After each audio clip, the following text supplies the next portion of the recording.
Recording stop. All right. Hopefully we won't do that the entire time, but technology is going to do what it does. So thank you all again for joining us for this conversation. The goal here is to really help individuals who, wherever you might be when it comes to your understanding of these communities, to help to increase that conversational knowledge, as well as to support the engagement and support for community members, as well as facilitators, as well as practitioners within the university and abroad as well. I do ask for the sake of this webinar that cameras are off for individuals as well as mics as well. I want to make sure that we're able to focus on our panelists and give them our full attention as well. So we're gonna get started here, and I'm gonna open the conversational door to our participants. I'll have to make sure I have what we have here to discuss your own perspectives and just discuss for yourselves. Rebecca, I'm gonna get started with you. Could you tell us a little bit about what you see as some needs as they relate to the communities, autistic, disabled, and neurodivergent? Absolutely. We have a variety of needs. Among other things, our communities need access to healthcare and inclusive education. There are significant barriers to both. Lack of access to healthcare can be something as obvious as like a missing ramp, or it can be something not obvious, like a lack of video appointments or long waiting lists. So our community is disproportionately on Medicaid and other public benefit programs. So whenever someone cuts those programs, that interferes with our access. Now, lack of access to inclusive education is an issue that my organization tackles. And what happened is that a few years ago, I noticed that none of the books my autistic, minimally speaking child was assigned had any diversity, especially not for visible or invisible disabilities. Essentially, the majority of the books were just for white middle-class boys. After being told that the school didn't have funding for the inclusive books, I decided to do it myself. And I'm proud to say that we're donating our 1,000th book this month. And part of the reason that I did that is because without representation in books, the children are being given one message really loudly and really clearly. You don't exist. You're not the hero. Stay in the shadows. So we're working to bring these children into the light, not just for their benefit, but for the holistic teachers and students as well, because inclusive education is for the best of everyone. We also need acceptance of invisible disabilities. They're often not viewed as seriously or sympathetically rather as visible disabilities. Because they're not apparent, people find it hard to believe that they exist. So in their minds, visible disabilities are more serious, whereas visible disabilities are much more believable and they're serious. And kids with invisible disabilities may be seen as acting up or being difficult or being spoiled. So for instance, my son wears headphones to keep out the noise. And people will come up to me and say, you need to take the headphones off so he'll get used to the noise and not rely on them anymore. But that same person would never suggest taking away someone's wheelchair and expect them to acclimate to walking, because that's not how disability works, regardless of whether it's visible or not. But most importantly, we need help to overcome the stigma against us, which infects every aspect of our lives from education to employment. We can't have any kind of meaningful change without the reversal of attitudes about autism. And to do that, we need help from our allies, and we need acceptance for our neurotype. Thank you. Thank you, Rebecca. And when we're having this conversation, a lot of today's focus might sound, and a lot of it might actually connect to neurodevelopment, cognitive, and brain functioning, right? But not all disabilities focus in that way. We do have a variety of disabilities when we were discussing, and what we don't want to do for this webinar is to generalize that disabilities are just one type of. So I appreciate you mentioning the visible and the invisible. And when we're looking at, again, the conversation we're having, there's still more of an expansive conversation that needs to be had besides just what we're going to do here today. So when we're looking at, I want to bring in Michelle Mattox here. When we're looking at disabilities as well, I know Michelle works a lot with individuals with Down syndromes and other physical disabilities as well. Michelle, can you tell us from your perspective what disability needs look like as well for you? Let me unmute, sorry. Yes, so I am coming from the perspective of an LCSW in private practice, just so everybody knows. And I work primarily with teens and adults with Down syndrome and other intellectual disabilities. So when I'm talking about disability, that's kind of the community that I am talking about. And since I work primarily with adults, I see a lot of the needs or things that have been left undone in adulthood, after they finish school. There needs to be a lot more inclusion for adults. There's a big push through the school years for inclusion in classes and activities and programs, but then they've been in that and school is done and they can't find places where they belong. So more opportunities, inclusive environments for adults is a big need that I see. And then more variety in employment opportunities, I would say. Um, I did a survey at a program I was working at a couple years ago, and the majority of them had jobs, but it was all in a grocery store, which there's nothing wrong with that if they are proud of that job and they're enjoying it and that's what they want to be doing. But it was almost like it's because that was the only place that was hiring people with intellectual disabilities. So employment, inclusivity, and another big one is independent living opportunities. There are several organizations in the Charlotte area that are trying to put something together as far as a accessible, centralized community where people with intellectual disabilities can live, work, socialize, interact with the community around them. So those are some big needs that I see for the intellectually disabled adults that I've worked with. Thank you for that, Michelle. Let's bring in Molly Burkholder, who's also the interim director of PFLAG Charlotte as well. Hi. Did you have a question for me, or you just wanted to? Yes, just to continue the conversation as far as like the needs of the disabled, neurodivergent, and autistic communities as you see. Yeah, I think so much of what Michelle and Rebecca shared resonates. I identify as genderqueer. I also am neurodivergent and deal with some chronic pain issues. And I always joke, like, I lead a team of 3 queer folks who are all also neurodivergent. And so we always joke that the Venn diagram of people who are queer and neurodivergent is just a circle.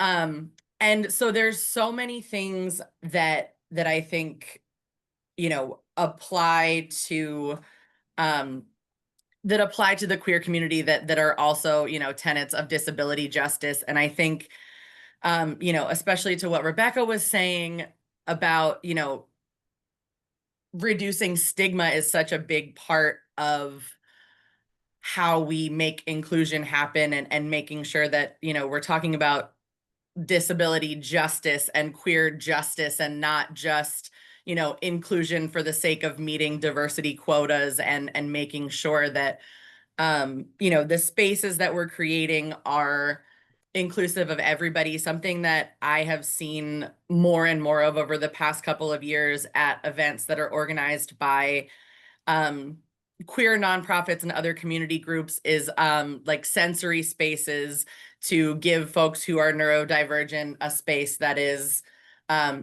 still part of the event and they're part of the community, but like is a little bit, further away from loud music, and, having different like STEM toys and things like that, and just a space that can be more so that we're not saying like, oh, if you're queer and disabled, you can only come to this space that is for disabled queer people, but that like all queer spaces are also disabled spaces. And then I think, on the flip side of that, that all disabled spaces are queer inclusive, in addition to the fact that there's like a disproportionately high number of folks who are queer and neurodivergent. There's also, and if we can get more funding for this type of research, there's also a lot of correlation that we see with trans folks and mobility disorders, connective tissue disorders like Ehlers-Danlos. And so there's a high proportion of queer folks that use mobility aids, that use, canes or walkers and things like that. It's been really cool. I also, when I am off the clock, do drag here in Charlotte. And there's a lot of friends of mine who are part of the drag scene that like incorporate their mobility aids into their drag performance. And so getting to see that, which is like celebration of like the queer parts of their identity and celebrate being disabled and saying, you know, this mobility aid is a part of my life and it's not something to be like ashamed of or scared of and things like that. I like that's where I like I'm like, this is where we need to be moving towards. Fantastic. Thank you, Molly. I appreciate that. And to continue this conversation as well, I want to bring in Dion Butler to share in her experiences when it comes to, or their knowledge of, especially when it comes to the needs of the ability-based and disabled community.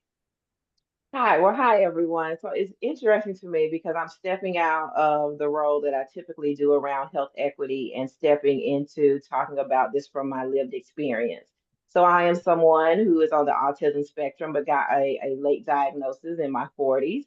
I'm also the mother of a son who is 17 and neurodivergent, a daughter who just turned 3 and is on the autism spectrum, two nephews who are on the autism spectrum, a sister who is disabled. So this topic is impacting my family in various different ways. And so when I think about the things that we have needed, a couple that come to mind first are access, as everyone has said, and increasing inclusion and stigma, and just some different scenarios that happened. You know, just yesterday, someone said to me, "Isn't it too early for your child to have the autism diagnosis?" Or, "Why didn't you just wait?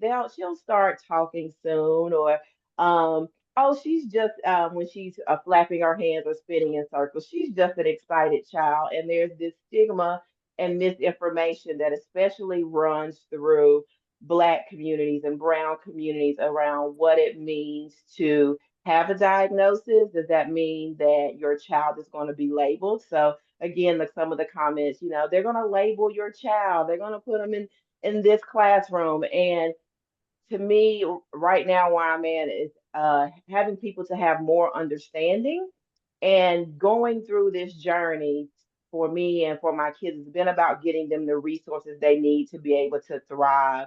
And to do that, you have to have a diagnosis. Now, we can have a whole other conversation around, do you really need a diagnosis to get the services that you need? But that's where we are. And so reducing that stigma and having these conversations and bringing multiple different people to the conversation who have had various experiences with disability and with these different diagnoses is very important, because I also think another thing that what someone has touched on is that it looks different, especially for, you know, autism, on being on the autism spectrum. You can be anywhere along that spectrum. A lot of people don't, after I got my diagnosis, people would also say, "You don't look like you're autistic." And I'm like, well, you shouldn't say that, you know, to someone. And then there are my nephew who has a lot more needs. You know, people will say, well, he looks like he's on the autism spectrum. And so reducing that stigma.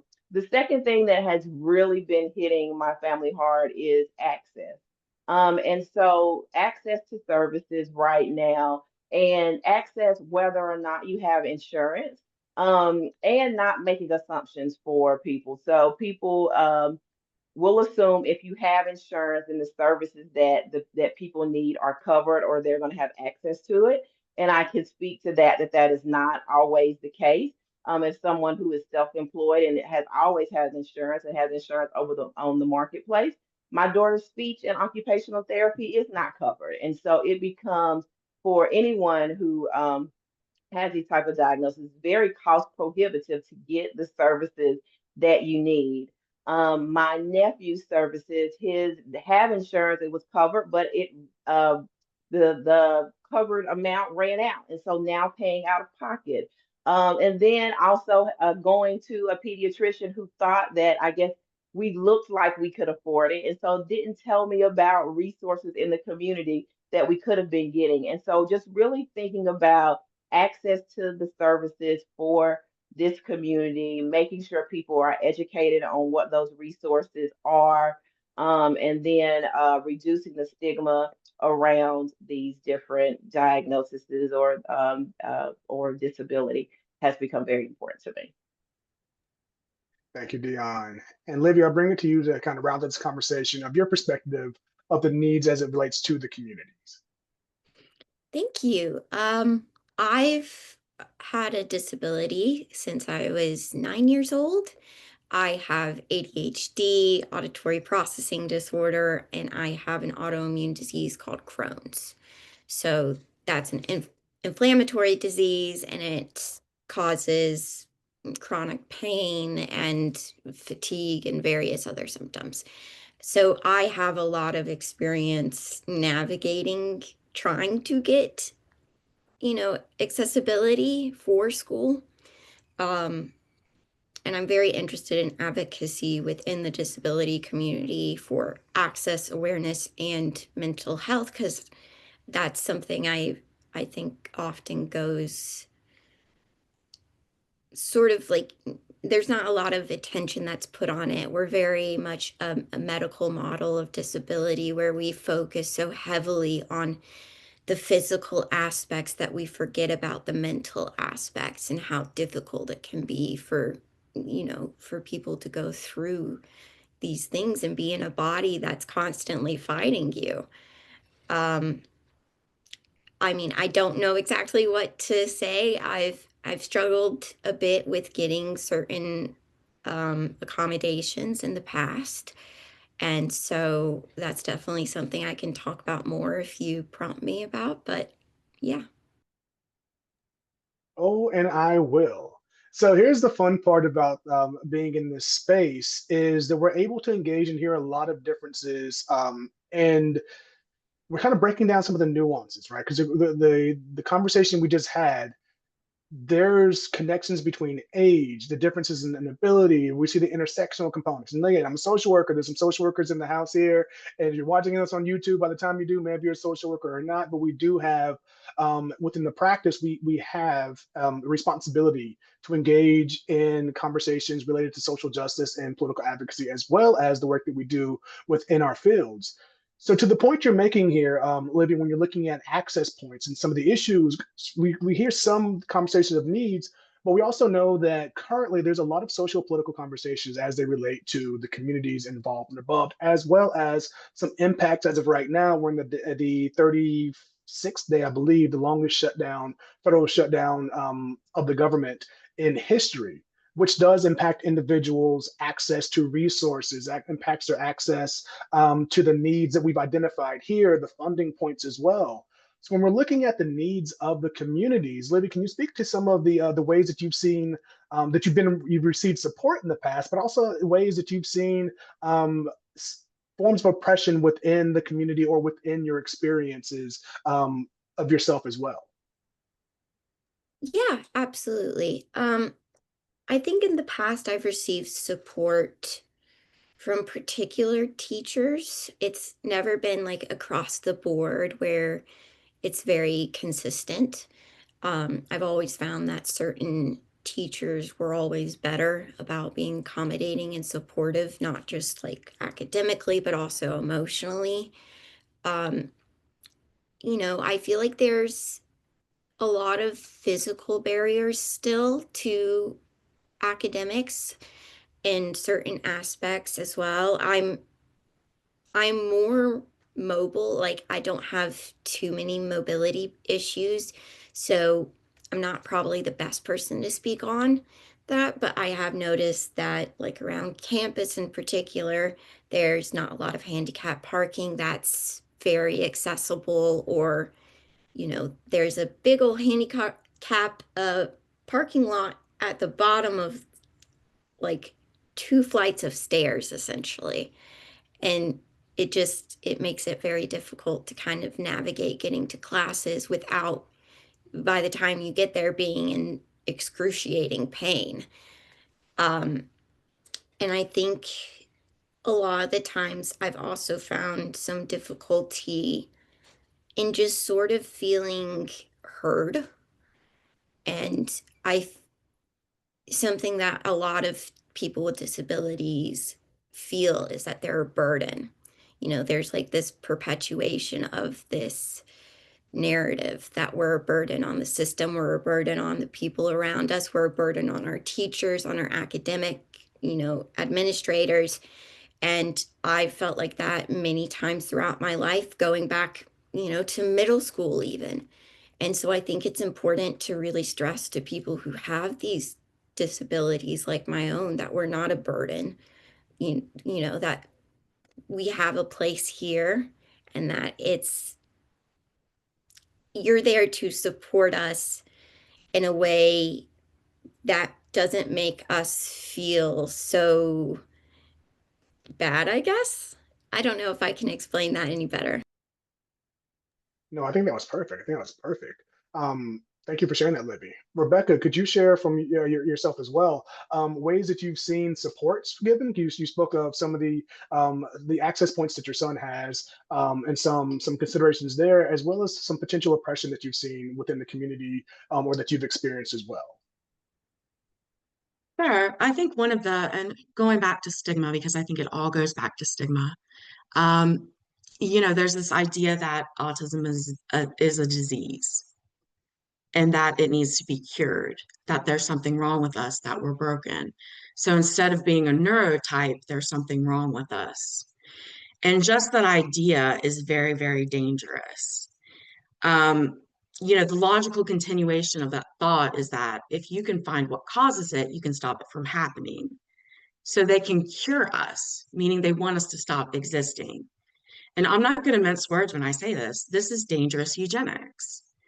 Now, some of the strongest proponents of eugenics, sadly, are some of our own neurokin. Advocates like Temple Grandin claim to represent us. She's explicitly stated that she doesn't believe in eugenics, but she's also quoted as saying that autism related to higher support needs, which is what my son has.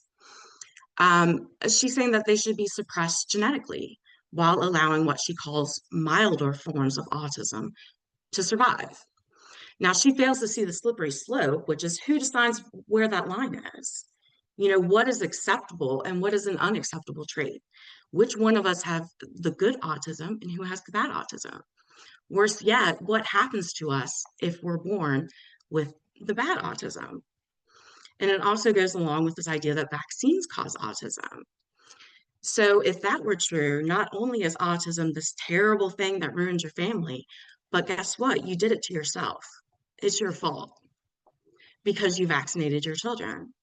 So at one time, Grandin publicly supported anti-vaxxers, but now she refuses to denounce RFK's claims about vaccines.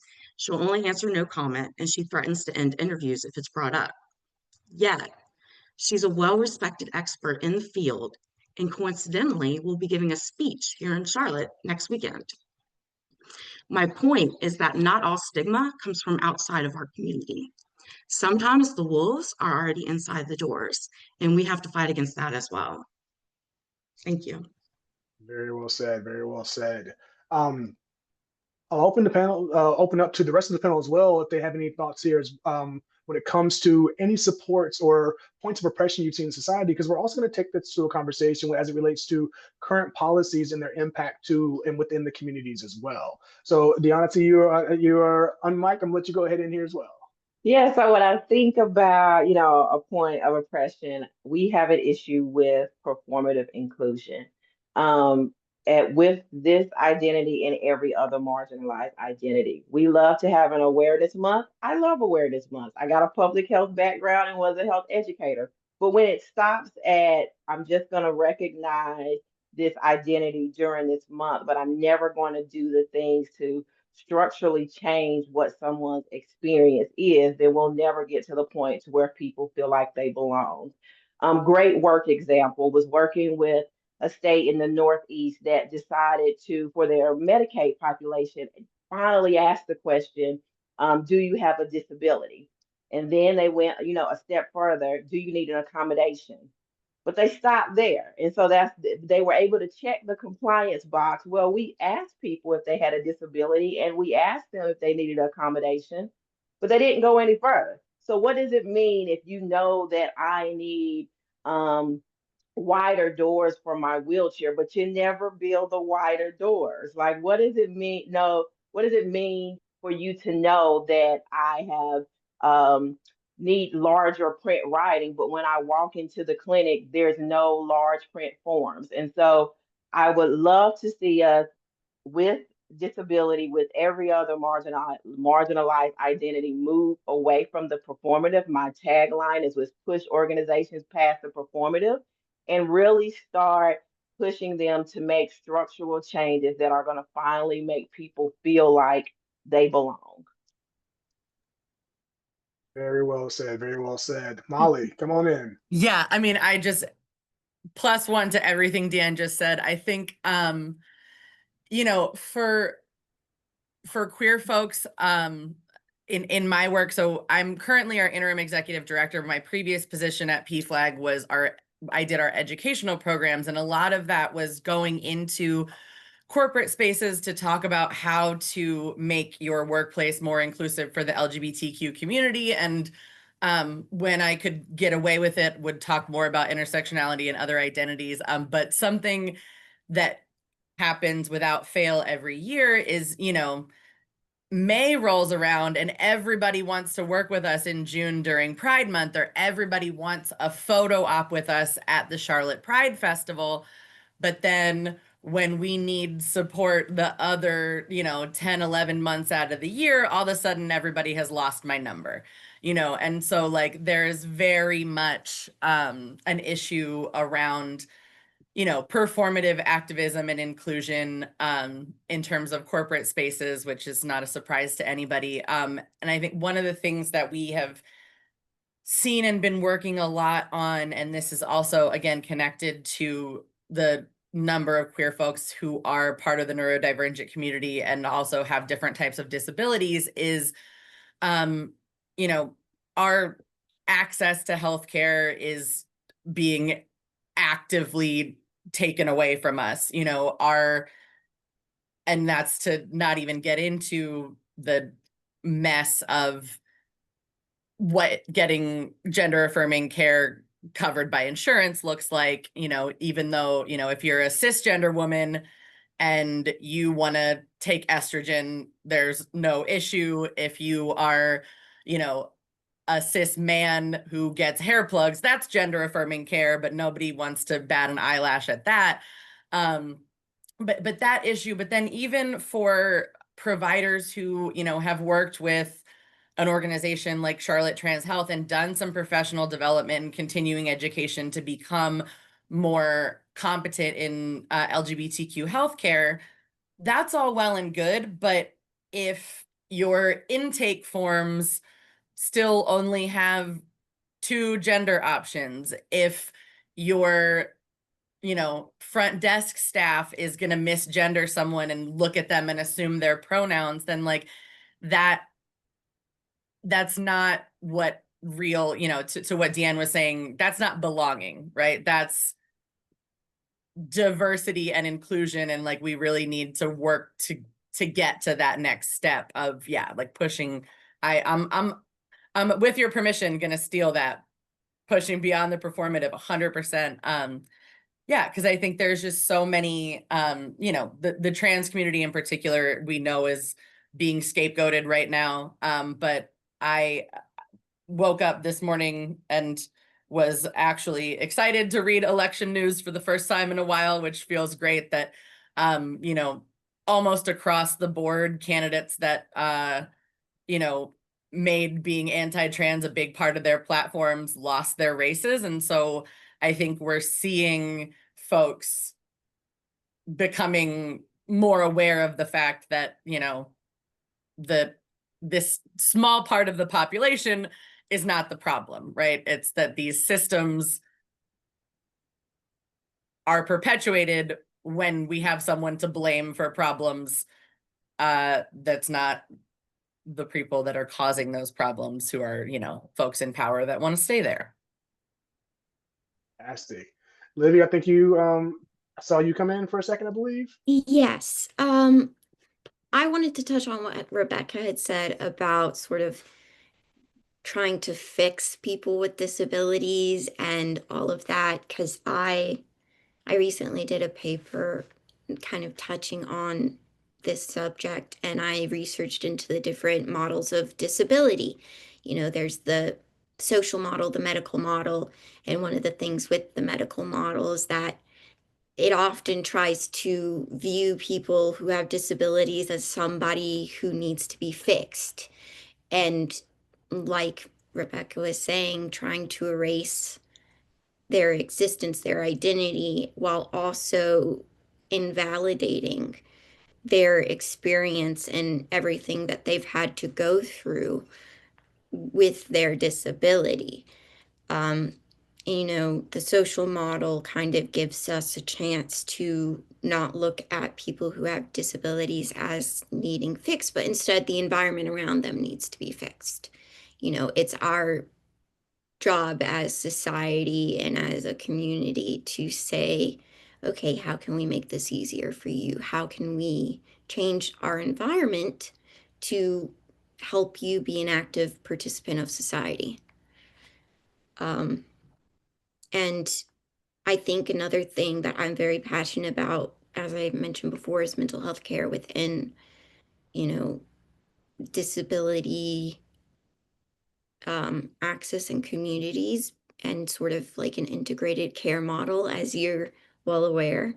Because a lot of people who have disabilities experience CPTSD, medical trauma, depression, anxiety. It's been shown that we have a much higher chance of developing mental illness than other populations. Thank you, Libby. Michelle.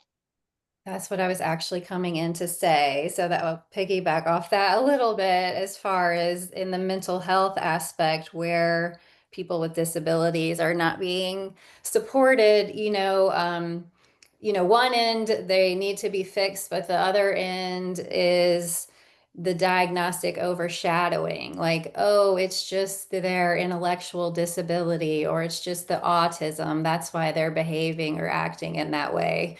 And they don't think about, well, you can also be depressed. You can also have anxiety. There can be other mental health things going on. So a lot of times maybe like primary care physicians may like blow off a parent's concerns or even the patient's concerns and not refer them out to get the services that they need. I know when we first met initially, we even talked a little bit about stereotypes, especially with the Down syndrome community. Everybody thinks, oh, people with Down syndrome are always happy. Well, I have an entire practice of clients with Down syndrome. They experience a wide range of emotions, so a lot of times people with disabilities are not getting what they need as far as the mental health services. And that being said, for any social work students here, we need more mental health therapists that know how to work with people with intellectual disabilities. So if you're considering that, please reach out to me. I'd love to talk to you about it. Yes, yes, yes. So much good information here to help folks, especially if you are a student trying to figure out like how do I navigate certain spaces. I remember when I was a student myself, and I had a question of like populations that I would want to, or populations that I would not be populations of choice to work with. And at the time, I remember putting down the disabled community because I had a lacking understanding and knowledge of the community. And from my perspective, there was so much that I didn't know that I was afraid of. Like, I'm going to walk in and work with the community that I would be unprepared to support, right? And I remember actually meeting Michelle during the pandemic, in forums discussing working with community members with intellectual developmental disabilities, and the big something that I saw at the time was there was a lot of folks who just would not, right? For lots of reasons, would not, could not, but there was not a lot of support when reaching out for, hey, I have a client that has certain needs or related to intellectual developmental disabilities. There was not a lot of support that was kind of on the front end of individuals who were clinicians. So definitely there's a lot more information and knowledge that we need to support the community members. Now, going from what we've been hearing so far, there's a lot of through lines, right? When we're looking at age, when we're looking at healthcare need and access points, there's one point that I want to kind of bring in here. As Michelle, you were mentioning, you work with a lot of adults with Down syndrome and intellectual developmental disabilities. And when I typically look at and see like autism and look at prevalent statistics, it's often focused on children.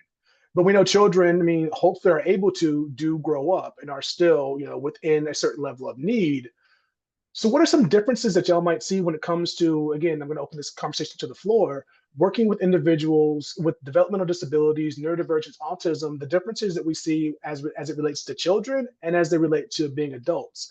Dion, you mentioned, getting your diagnosis later on in life. As an adult, do we see that commonly? Do we see barriers from adults getting certain diagnoses? Do we see barriers for children kind of carrying the weight of certain diagnoses earlier? What's your experience when it comes to different age groups when we're looking at these diagnoses?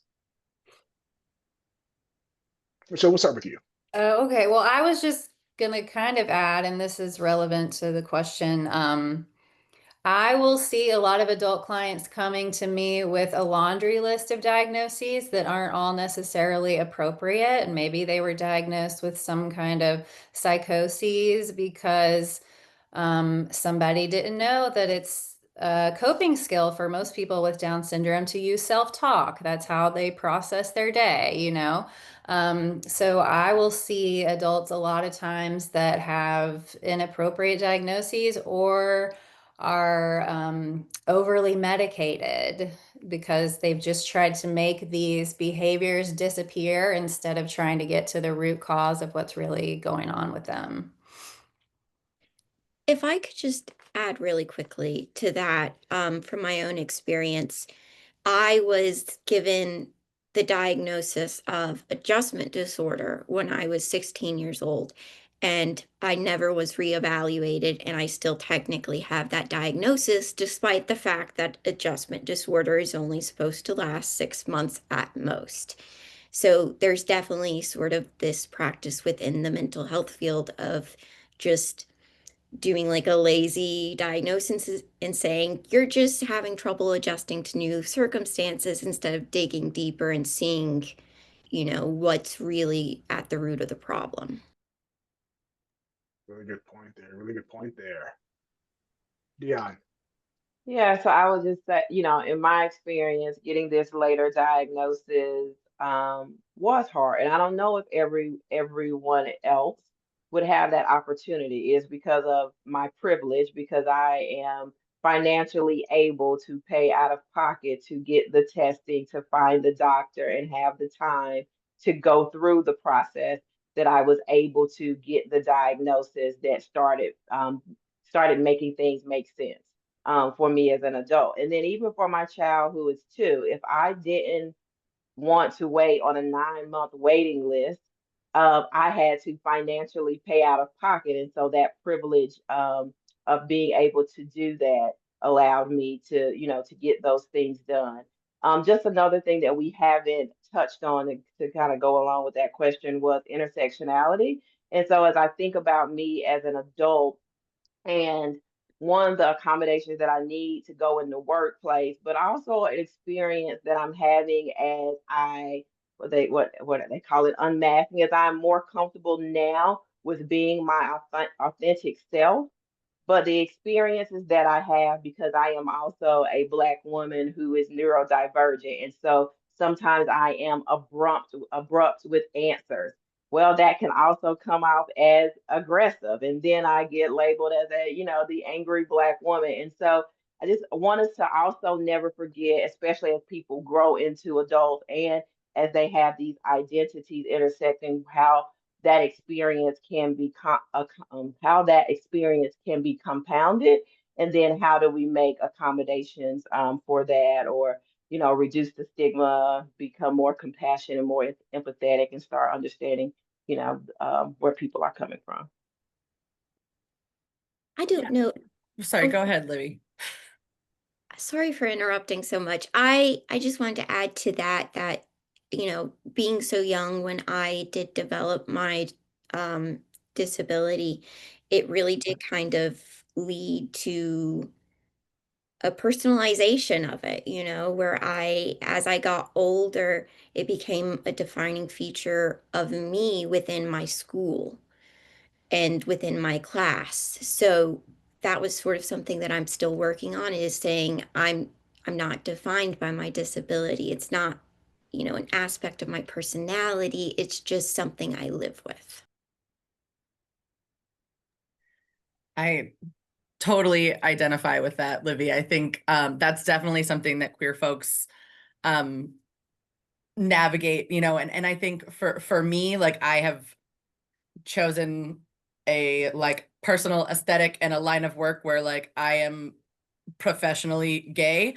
And so, that is a choice that I also have the privilege to make, right? Like, I have the privilege and live in a community and have a support system where, like, not that I haven't experienced homophobia and transphobia. I certainly have. That's a conversation for another day. But, I have the ability to be visibly queer as a choice that I make for myself. Not everybody can make that choice and not everybody wants to, and that's okay. I think to what I was going to say originally, to jumping off of what Deanne was saying, I think something that when it comes to the intersectionality of especially like neurodivergence and intellectual disability, there's so much of behavior expectation is gendered. And so, like, a lot of indicators in autism assessments are based on studies that were done almost exclusively on boys.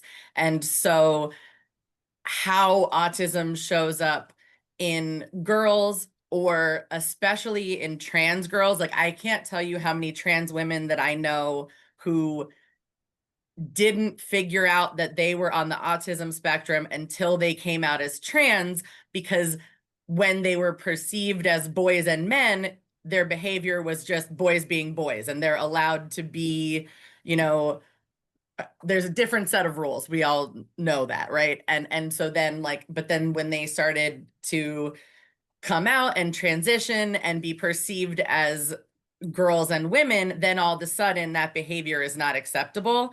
And then people are telling them that they, that then they're figuring out their neurodivergence. And the other thing I was going to say just around diagnosis that is, sort of specific to queer folks is that,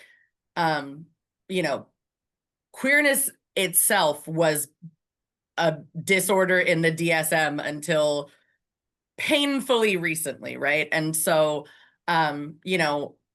now the system, if you are lucky enough to live in a state where gender affirming care is still accessible, you have to get this diagnosis of gender dysphoria in order to access a lot of types of gender affirming care, which then, like, can, yes, that is a step in a mostly positive direction, that there is a path to accessing care. But at the same time, you have to go to a doctor and have that doctor write down that something is wrong with you in order to be able to get the care you need to, like, live as your regular self, right? Like, and that it in itself can, compound this, like, external stigma that leads to increased rates of depression, anxiety, suicidality within the community. And so just to say that when it comes to the limitations around diagnosis, especially for queer and trans young people, there's a lot of parallels to what folks within the disabled and neurodivergent communities are facing. Thank you for that. Thank you for that, everyone on this topic. And really connecting to, because when we're looking at gender affirming care, when we're looking at access to healthcare, when we're looking at what healthcare will pay for or won't pay for, those are policy issues. Those are specifically issues that policy can control, can reduce, can increase access to. Rebecca, I want to go to you when we're looking at some of the policy limitations or policy lack of access. What does that look like from your experience? I think a big problem is lack of representation in our policies. Policies that are made that affect our community without the representation or our lived experiences are never going to be the answer. Now, in the autism world, we say nothing about us without us. Famously, and along the same lines, I don't know if you've ever seen this picture, but there's a picture from the White House where there's a group of men signing legislation about women's bodies, and there's no women in the room at all. It's like that. It's absurd that an allistic person would tell me what my autism is. To be fair and effective, policies have to include our experience and have our representation behind them. To further that, and along the same lines, is the organizations that represent us have to actually represent us. One of the biggest organizations, well-known organizations for autism is Autism Speaks. Now they have 30 board members, but only 2 of them are autistic. Who are they really speaking for? There's no representation there. So, without us, there's nothing about us without us. You need our input to make policies that are effective and that are going to work for us. Absolutely. And I really appreciate that as well, right? Because you've heard a lot of conversations, and Deanna, I appreciate you bringing back intersectionality in the conversation, because those themes of things happening to us, right, they're supposed to be for us and supportive, is unfortunately very common within marginalized communities and communities within the global majority across the world, that someone speaks for your needs, therefore you now have to abide by access points that were created without your approval, and absolutely without your comment or your ability to at least engage in this discourse, right? So unfortunately, there's a lot going on. And again, this is an ongoing conversation and hopefully some ongoing support and advocacy. Again, going from the conversations to actions, right? We can ask these questions, but if we have no intention on creating new policies, increasing access to representation and doing, not saying the conversations are not worthwhile, but we do have to have a responsibility once we have the information, that now it's either I'm going to deny what I'm hearing, or there's an active choice one way or another to engage or to disengage. Deanna, so you coming in here. No, I'll turn it off. But since you took me out, since I'm off mute, what I was going to talk about, we were talking about 2 things: one about politics and one about people being in the room. If there's nothing that you all take away, I hope you take away a lot. But politics is healthcare. Politics is healthcare. Got your cameras off. Stay it with me. Politics is healthcare. Every policy, every workflow that we create, it impacts us on a day-to-day basis. So that's the first thing. The second thing, even as we think about intersectionality, and Rebecca talked about people being in the room, always remembering that people are not a monolith. So, I said I am Black, I am a woman, I am neurodivergent, but I can't talk for all Black people, all women, or all neurodivergent people. And so that's why it matters to have a lot of people in the room. And then, so quick example, me, who I, say that I am an ally and an advocate. I am 10 toes down for every marginalized person. I still have blind spots. And even though I'm 10 toes down, I was developing a training for an organization and thought I had every race, every ethnicity, all the different religions, just as much inclusivity as I could in the training. And someone reached out to me who was visually impaired and said the color contrast was off and it did not work for them. And it crushed my heart. But then I looked at my team. I did not have anyone on my team who had a visual impairment or who had that type of disability. And so all of us had this blind spot. And so that is why it is so important as we do this work, as you go out and you start working in the field, or if you're already in the field, to bring as many voices as you can. And then not to forget that even when you have all those voices, they cannot speak for all the people in that identity. And now I'm getting off my soapbox. Well, you can get off your soapbox, but I assure you, all of you, I'm going to give a chance to get back on one here shortly. Molly, go ahead. Something that Libby just messaged me about that also is connected to sort of what you were saying, Matthew, about like having information and also like thinking that we're, also what Dan was saying, thinking that we're doing the best we can. And is this issue where people want to talk about transition regret or folks who detransition. And I think like the first and foremost is what Deanne just said, of like that one person's experience is not a monolith of the whole community, and beware of anybody, especially someone who's not part of the trans and queer community, pointing to one person's story as a reason to not believe trans people are who they say they are, right? But then specifically, and I don't have exact numbers. They exist. I just don't have them off the top of my head. But gender affirming care and gender affirming surgery specifically has the lowest regret rate of like any surgery across the board. Like exponentially more people regret getting knee replacement surgery than regret getting top surgery or phalloplasty or all, there's a lot of different things that encompass gender affirming surgery. And then also the vast majority of folks who who detransition, it's for two reasons. One is they continued to explore their gender identity and figured out that they feel more comfortable identifying as non-binary, and they had previously come out as a trans man or a trans woman. And that is just, I think a testament to the fact that gender is a spectrum. Because we don't have a lot of representation of the community and education around what it looks like to have different ideas of gender, which like for those we need to look to our indigenous communities, right? Because before whiteness tried to take over the world, a lot of indigenous and native communities have third genders, have gender diversity and things like that.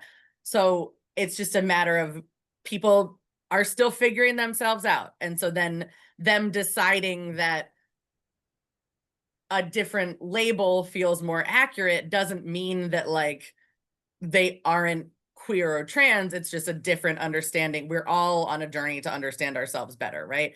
And then the other major reason why a lot of people transition, again, goes back to like acceptance and stigma and policies that support or don't support our community, is that people are detransitioning because external forces make it really hard to live as a trans and queer person. And so people decide for, sometimes purely financial reasons. Like if you can't afford to keep taking your hormones, you're gonna detransition. And I'm not a doctor. I'm not gonna pretend to know all the things, but there's some changes that are permanent and some are not.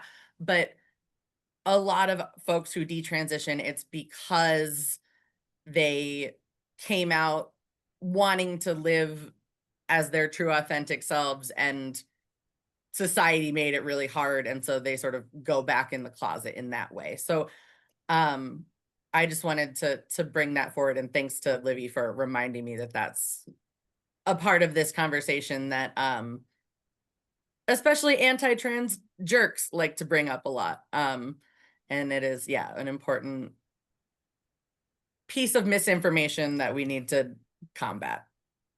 And That's fantastic. Go ahead, Levy. I was just going to say, I completely agree. I am also interested in Indigenous advocacy. And so I know, about the Two Spirit from Native Americans, as well as the Fine of the Samoans. So that's definitely something that I agree that we should look towards them for more inclusivity. Yeah, and I was just gonna add too, I want to say it's a Lakota word where there's also but it's not exclusive to like Lakota people, that there's also a more nuanced understanding of neurodiversity, right? So there's like a term that I will not pretend that I remember, that basically someone who, Western medicine might say is, autistic or on the spectrum. There's a word that just says like they experience life at their own pace, like they understand time differently. And so I think, when it comes to understanding of gender identity, understanding disability, understanding neurodivergence, understanding everything really, but especially those things, like I agree, Livy, a lot that we can learn from Indigenous communities. Fantastic here, right? So again, the conversation has hit a lot of different points, and a lot of when we're looking at the needs, and again, the health, safety, and the well-being, what we don't want to do is just focus on those problem issues, whatever the resolution looks like, and leave the conversations just there with, hey, here's where the problem is. So transitioning before we get to our Q&A at the end, I want to hear from the panel and let you all talk to our participants and those who are listening. How can we better support, or how can people be more involved in supporting the communities? And again, there's been some jewels dropped out here, I think, throughout the entire conversation, right? But there's anything you could say specifically, like here's something that you believe would be supportive, include like organizations and supporting organizations, engaging in fundraising, or just kind of generally being involved, and as mentioned, being educated. I'll start with you, Rebecca. What are ways that you see that people can be more involved and engaged within the community and be supportive? The most important thing is that you support us as allies, and whether that's at the polls or at your office or in your classroom, vote against policies that harm us, like Medicaid and SNAP cuts. Help us drown out the noise of misinformation by posting the truth on your social media. The good thing about being an advocate is I'm a professional advocate, and there's nothing special about me. Okay, nothing at all. You don't need money, you don't need influence. Get yourself a piece of cardboard, get yourself a marker, and get yourself a stretch of sidewalk, and boom, you're an advocate. Pioneering advocates have fought so hard for us to have the right to rally and the right to demonstrate. And it's in their honor that we join together. And people want to talk about giving us a seat at the table, but they don't understand. We don't want a seat at your table. We want to flip the table over and remake it in the image of equality. As far as organizations that you can get involved with autism, I would highly recommend the Autistic Self-Advocacy Network. They have amazing resources. They are majority led by autistic people, and they definitely have their ear to the ground as far as what's going on in our community. Thanks. Thank you. Dion. So there's two things. One, we heard Rebecca talk about this. Politics, policy, go vote, the political determinants of health. If you haven't read that book by Daniel Dawes, go read it and then put that stuff into action. And then I would also push you all to think about the difference between being an ally and an advocate. So an ally, I stand with you. An advocate, I am willing to give up my space for you. I'm willing to be uncomfortable for you. I'm willing to remove myself from the table, give you the seat, and then let you flip it over, right? And so think about how every day in your life you can not just be an ally for people who have a disability or who are neurodivergent or who are on the spectrum, but how can you be that advocate for them? Fantastic. Molly, your thoughts, please. Yeah, I think we always talk about the difference between, an ally, an advocate, and an accomplice, right? Like an accomplice is that, and there's different ways to embody all of those things, right? And I think two things to remember. One is that if you are an ally, like, we love you, we want you to be part of the movement, but like, be wary of co-opting the identity of that marginalized group, like that being an ally to the queer community, the A in LGBTQIA, while we love our allies, does not stand for ally. We want our allies to be with us, but make sure that you are operating from a place of listening first and centering the folks that hold those marginalized identities. And I think the other thing is it takes all kinds of people, all kinds of skills and abilities to flip these big, heavy tables that are weighed down by a lot of history and a lot of money. And so just remembering that, like, you don't have to be comfortable being the person who is part of a protest, and also, especially like for folks in the disabled community, like that might not be possible. Like, protests are not always accessible. Folks might might be immunocompromised. And so like going out to a protest might not be for you, but like, we need folks who are gonna, create a mutual aid spreadsheet if that is your jam and you are a numbers person. We need somebody who is gonna make sure that water and, like liquid IV gets to protest. We need like all different types of people with all different kinds of skills have a place in movements, and like making sure you don't need to contort yourself into Che Guevara to like make a difference, right? That you can be an introvert and be part of affecting change. You can also be a person who has a megaphone, and it's like, and again, it's the whole spectrum in between those two things. We like need everybody to make the changes that need to happen. Thank you, Molly. Thank you. Livy.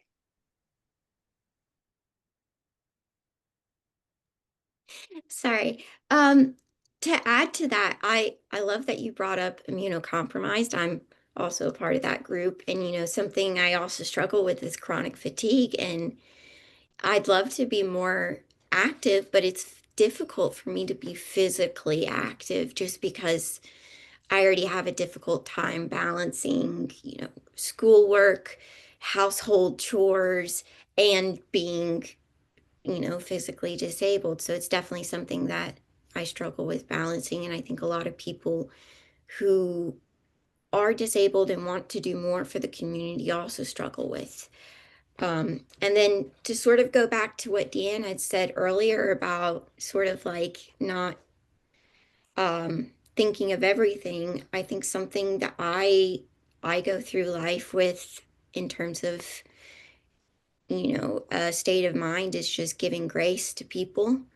And I think it's okay to miss it sometimes and just forgive yourself and do better.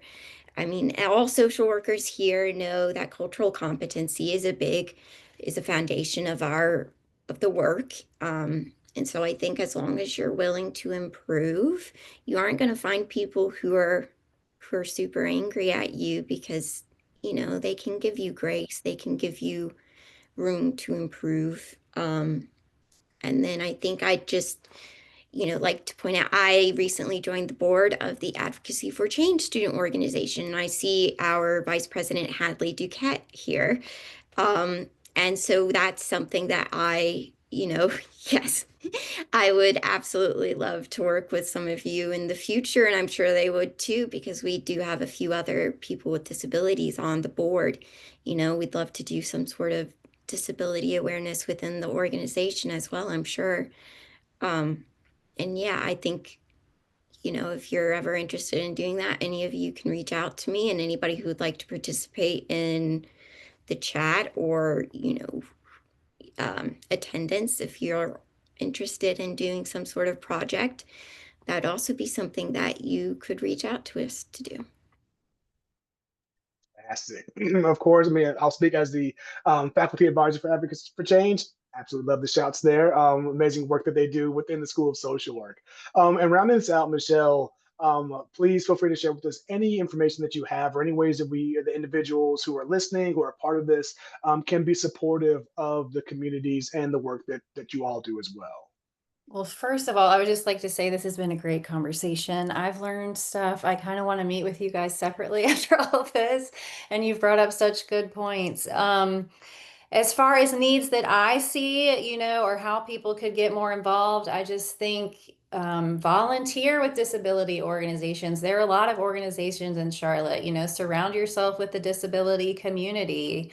Some people may not feel comfortable. Maybe you were never around people with disabilities. And so just being around people, help fundraise for these organizations. Every disability organization I know of is in need of funds right now, like never before, every nonprofit even. So how can you get involved with the organizations? As everybody else has mentioned, advocate. Even as someone in clinical practice, I have probably contacted my representatives more in the last 9 months or so than ever. And you can't do therapy in a vacuum. You have to advocate locally and on a bigger level for your clients. And then just include, what are some ways that you can include people with disabilities in your life? And I'm not just talking about like the inspirational videos you see on social media, like, yes, you're accepting people with disabilities into your fraternity or sorority, or somebody at your school with Down syndrome was homecoming king, but are you actually spending time with that person? Have you gotten to know them as a person? Is that somebody that you really hang out with? So just really get involved and surround yourself with this community. And I personally think your life will be better because of it. Fantastic, fantastic. So we're going to open the floor. We do have a few questions in the chat that we'll give time for. So please feel free if you have a question. If you need to also want to come off of mic as well, we'll absolutely allow that. We saw one question from Teresa Cronel. How does an adult go about getting tested? How long did it take to get the appointment to do so? When you say out of pocket, how expensive is this for someone? Concern for my son who is self-diagnosed as autistic. Dion, I know you had mentioned getting your diagnosis later and having children as well who are diagnosed, as well as you, Rebecca. Could you share any insights to the diagnosis process that you have, either of you? When I got my diagnosis, I'm sorry. No, go ahead. You go first. I got diagnosed at 43, and I've only been diagnosed for about a month and a half, actually. And it's been a very interesting experience. One of the things that self-diagnosis is completely valid, okay? One of the things that diagnosis gives you is it can give you self-knowledge. So now when I'm looking at my life and I look back on things like maybe a relationship that didn't work out, or a time that I had a conflict and I didn't understand what was going on, now I can say, aha, I'm autistic. That's why. For us, I called around and I was told it would cost anywhere between $1,000 and $3,000 to get the diagnosis. We went through virtual, just telehealth, and there were 2 different appointments. Each appointment was an hour and a half long. And on the 3rd appointment is when they gave me my diagnosis. Yep. Your So, turn. oh yeah, co-sign everything that you said about the process. I actually started or kicked mine off when I was getting my daughter diagnosed. And what had happened is, again, I found out about the 9-month wait to get an appointment within the health system here.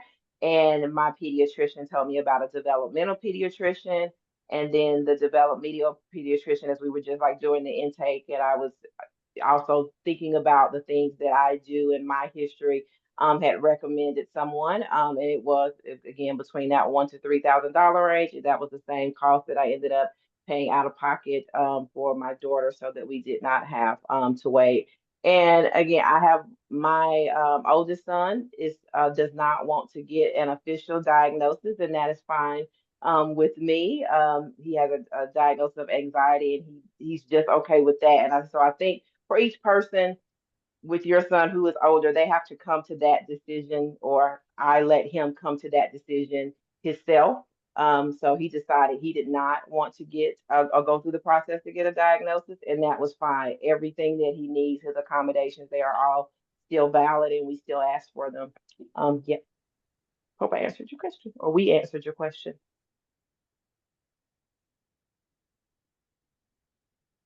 There you go.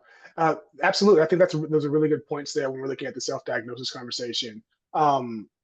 And I know we mentioned before, Lydia, I'm going to come to you in a second, but that stigma conversation really came through a few times. And just to kind of give some insight into our pre-conversations a few months back, or last month or so, we were talking about the stigma of diagnoses. And Michelle, we were talking about with individuals with Down syndrome and what that looks like later on in life. I think you mentioned some good points when it comes to that diagnosis for individuals as they get older, and what that's the stigma of that looks like. Because we do know that there are times there are diagnoses, as Livy mentioned, when it comes to autism spectrum disorder, the adjustment disorder, where that is one that's intended to be for 6 months, but it's the diagnosis that is intended to change, as some mental health diagnoses are known to do over time. Michelle, can you speak to some of the intellectual developmental disabilities and what those diagnoses look like as individuals age with them? As far as like how it affects their mental health or? In any ways, but yeah, when mental health, any stigma issues when it comes to individuals as they are diagnosed and how they feel about that diagnosis later on in life. Sure. Well, since I work primarily with the Down syndrome community, I will say that I have had several clients as adults now that have tried to tell me, well, I'm older now, I don't have Down syndrome anymore. Or they'll have a negative interaction with somebody at work. Well, somebody will make a negative comment about their appearance. And since Down syndrome is obviously such a visible disability, they kind of struggle with who they are, and then they decide they don't want to hang out with anybody in the disability community, and then it becomes even more isolating for them. So those are some of the struggles. And then just in general with intellectual disabilities, as we said in the very beginning, there aren't a lot of things for people to do after they finish school. So there's a lot of isolation and increase in mental health issues into adulthood because they feel more alone. Thank you for that. Thank you for that, Michelle. And Livy, when you're speaking to your experiences or anything else that you wanted to add as we begin to wrap up as well. Yes. So in terms of stigma, I've also experienced that, and that also has played a role in, thinking that my disability is a burden on other people, as well as my, sort of taking my disability and making it a part of my personality because I was sick at such a young age. Within my school group, within my class, I became known as the sick kid or the sick girl, and that's definitely something that's followed me kind of throughout my life in moments where I've been visibly disabled and invisibly disabled. And it's definitely, it plays a big role in how I navigate interpersonal relationships and creating new relationships, whether it's between friends or, a significant other or something like that, where it's constantly in the back of my mind, like, when do I bring this up? How do I bring this up? Because there's just this like integrated fear of chasing people off because you're too disabled. Um, And then the other thing I wanted to mention was, as many people have mentioned throughout this, intersectionality. And one of the things that I enjoyed most about your class and like our introduction board was you asking us to break down our intersectionality. And I think that's important for people who have disabilities to do, is to say, okay, it's only one part of our personality. It's only one part of our identity. I'm also a daughter. I'm also a sister. I'm also a granddaughter. I'm also a friend. I'm so many of these other things. That's only just one iota of what I am. Fantastic and well said. In the chat, we have as well some information for other organizations who do provide support. Once we're done with this, I'll be sending out an email to all the participants, individuals who also were not here, to be able to get information from our providers, from our panelists, from individuals who have specific information, some of the organizations, the books here that have been mentioned, to also share as a continuing list of ways that we can educate and engage within these conversations. Because as social workers and other professions also talk about cultural competency, I think cultural humility needs to be brought back into the conversation a little bit more, as not just a requirement for some of our CEUs, a requirement for some of our licensures, but as a way for us to continually reflect on the ways that we can be humble in conversations, that we can continually reflect on how we engage in spaces, how we can continually work in these spaces and also live in, right? I think there's a point in time where we kind of forget that the lived experience and the work experience can be the exact same. And what we don't want to do is say, well, you only have to have one of those that really matters, right? What you're doing at work, that's the thing. But the thing that you do where you're living, you can figure that out on your own.